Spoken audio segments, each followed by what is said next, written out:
Shalom,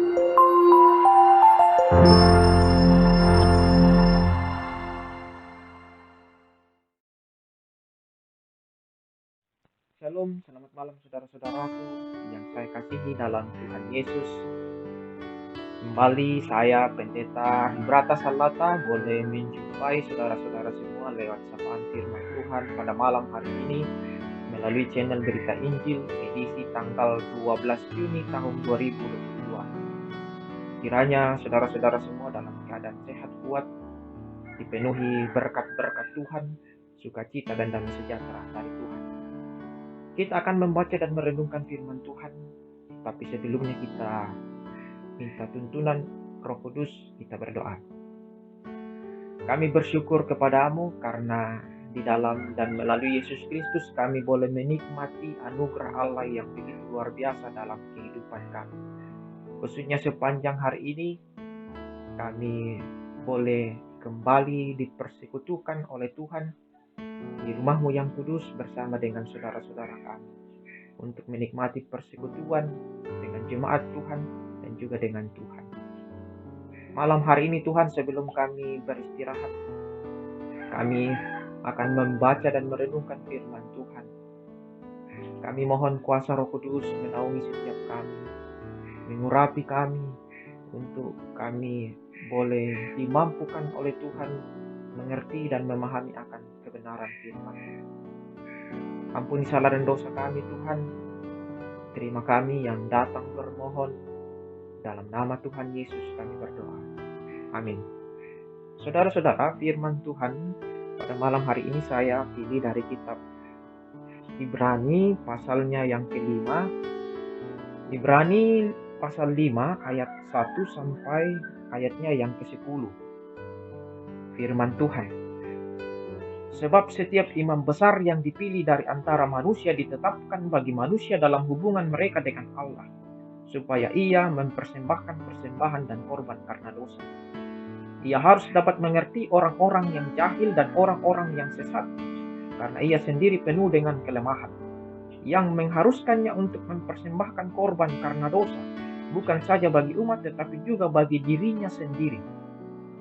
Dan tidak seorang pun yang mengambil kehormatan itu bagi dirinya sendiri, tetapi dipanggil untuk itu oleh Allah, seperti yang telah terjadi dengan Harun. Demikian pula Kristus tidak memuliakan dirinya sendiri dengan menjadi imam besar, tetapi dimuliakan oleh Dia yang berfirman kepadanya, "Anakku engkau telah kuperanakkan pada hari ini," sebagaimana firman-Nya dalam suatu nats lain, "Engkau adalah imam untuk selama-lamanya menurut peraturan Melkisedek." Dalam hidupnya sebagai manusia, Ia telah mempersembahkan doa dan permohonan dengan ratap tangis dan keluhan kepada Dia yang sanggup menyelamatkannya dari maut, dan karena kesalehannya ia telah didengarkan. Dan sekalipun ia adalah anak, ia telah belajar menjadi taat dari apa yang telah dideritanya, dan sesudah ia mencapai kesempurnaannya, ia menjadi pokok keselamatan yang abadi bagi semua orang yang taat kepadanya. Dan ia dipanggil menjadi imam besar oleh Allah menurut peraturan Melkisedek. Demikianlah firman Tuhan. Berbahagia kita yang masih diberikan kesempatan merenungkan, melakukan firman Tuhan dalam kehidupan kita. Saudara-saudara yang saya kasihi dalam Tuhan Yesus, pembacaan kita akan kita renungkan dalam satu tema perenungan, korban yang sempurna. Korban yang sempurna. Saudara-saudara, di dalam perjanjian lama, khususnya dalam tradisi Yahudi pada zaman Musa dan Harun, ada dikenal korban persembahan, dan tercatat ada 5 jenis korban persembahan bagi Tuhan, yaitu yang pertama, korban bakaran, korban pernyataan syukur karena sudah diperdamaikan kembali dengan Allah. Kedua, korban sajian, korban yang dipersembahkan setelah mendapatkan nafkah hidup. Jadi, ini tanda ucapan syukur dan melambangkan bahwa hidup manusia adalah anugerah Tuhan. Ketiga, korban keselamatan. Korban ini berupa ternak tak bercela yang dibawa ke hadapan Tuhan dan sebagai lambang keselamatan yang dianugerahkan Tuhan. Keempat, korban penghapus dosa. Korban ini berupa lembu jantan muda yang disembelih dan dibakar di atas mezbah. Jadi ini melambangkan kesadaran manusia akan dosa lalu bersedia mengaku di hadapan Allah. Yang kelima, korban penebus salah. Korban ini dilakukan setelah berbuat dosa tanpa sengaja karena kelalaian. Jadi setiap korban ini harus dibawa ke bait Allah kemudian diserahkan kepada imam besar untuk dipersembahkan di atas mezbah kepada Allah. Nah, saudara-saudara, bisa kita bayangkan kalau peraturan ini masih kita lakukan sampai sekarang, pasti kita akan kesulitan untuk melakukan dan melaksanakannya. Karena kita ambil contoh saja korban penebus salah.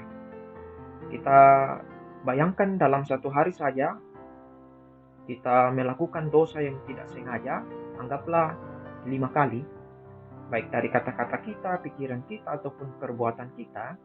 Jadi, kita harus membawa korban penebus salah kepada Allah 5 kali juga, berupa korban lembu jantan.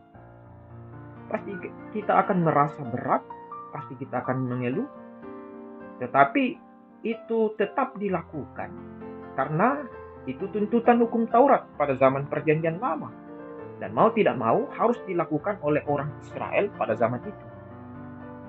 Tetapi syukur kepada Allah bahwa saat ini kita tidak perlu mempersembahkan segala macam korban-korban tersebut. Karena apa? Karena Kristus Tuhan dan Juru Selamat kita. Dia telah menjadi korban yang sempurna bagi kita melebihi korban-korban binatang yang dipersembahkan pada zaman Perjanjian Lama. Penderitaan, kesengsaraan, penyaliban yang telah dia alami menjadi tanda bukti kasih Allah kepada kita. Dia menjadi korban yang mendamaikan dan mendatangkan penebusan bagi kita sekali untuk selama-lamanya. Anak domba Paskah telah disembelih, yaitu Kristus. Darah Kristus di atas salib telah memperdamaikan segala sesuatu dengan Allah, baik yang ada di bumi maupun yang ada di sorga. Dan oleh darahnya kita beroleh penebusan, yaitu pengampunan dosa. Allah telah memilih dia untuk menjadi imam besar bagi kita selama-lamanya, karena dia sebagai anak Allah yang menjelma menjadi manusia, dan dengannya Allah menyatakan diri kepada kita. Yesus telah menjadi pengantara di antara kita dengan Allah, karena pendamaian dosa-dosa kita. Di dalam penderitaan yang sangat sukar dan pahit, ia berusaha taat kepada Bapanya. Dan sesudah dia mencapai kesempurnaannya, ia menjadi pokok keselamatan yang abadi bagi semua orang yang taat kepadanya.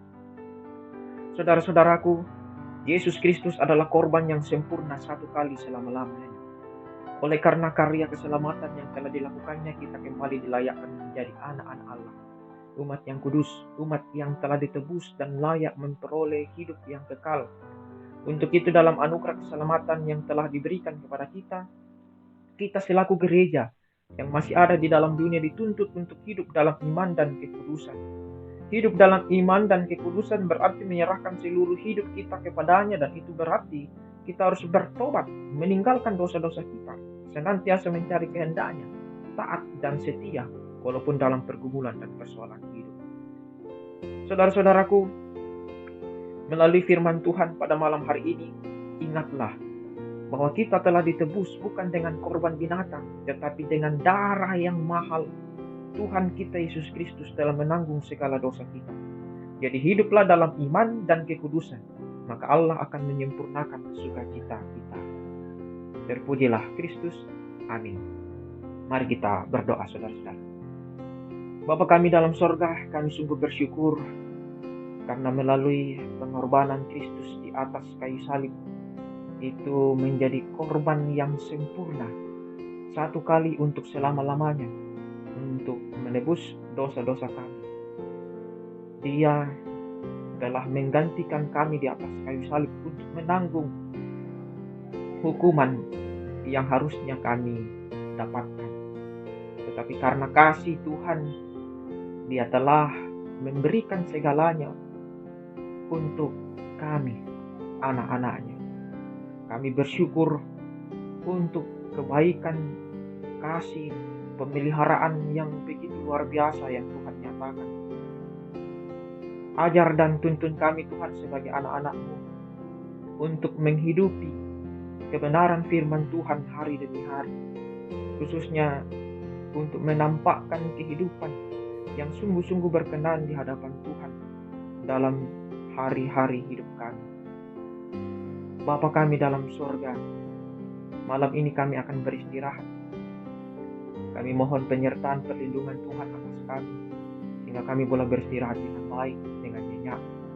Dan besok pagi atas perkenanan Tuhan pula kami diberikan tubuh yang sehat untuk kembali menjalankan segala pekerjaan, aktivitas, tugas dan tanggung jawab kami sebagai anak-anak Tuhan. Kami berdoa untuk saudara-saudara kami yang sakit, kiranya Tuhan berkenan menyembuhkan mereka. Bagi yang punya pergumulan dan masalah dalam hidup mereka, Tuhan kuatkan, Tuhan berikan topangan, penghiburan, Tuhan berikan pengharapan untuk senantiasa boleh terus berserah dan berharap kepada Tuhan yang adalah sumber kekuatan, sumber penghiburan, sumber pertolongan kami. Ini doa kami Tuhan, kami bawa dalam nama Tuhan kami Yesus Kristus. Itulah Tuhan dan Juru Selamat kami dan yang juga telah mengajar kami berdoa Bapa kami. Bapa kami yang di sorga, dikuduskanlah namamu. Datanglah kerajaan, jadilah kehendak-Mu di bumi seperti di sorga. Berikanlah kami pada hari ini makanan kami yang secukupnya, dan ampunilah kami akan kesalahan kami seperti kami juga mengampuni orang yang bersalah pada kami. Dan jangan bawa kami ke dalam pencobaan, tapi lepaskanlah kami daripada yang jahat, karena Engkau mempunyai kerajaan dan kuasa dan kemuliaan sampai selama-lamanya. Amin. Selamat beristirahat saudara-saudaraku. Tuhan Yesus memberkati.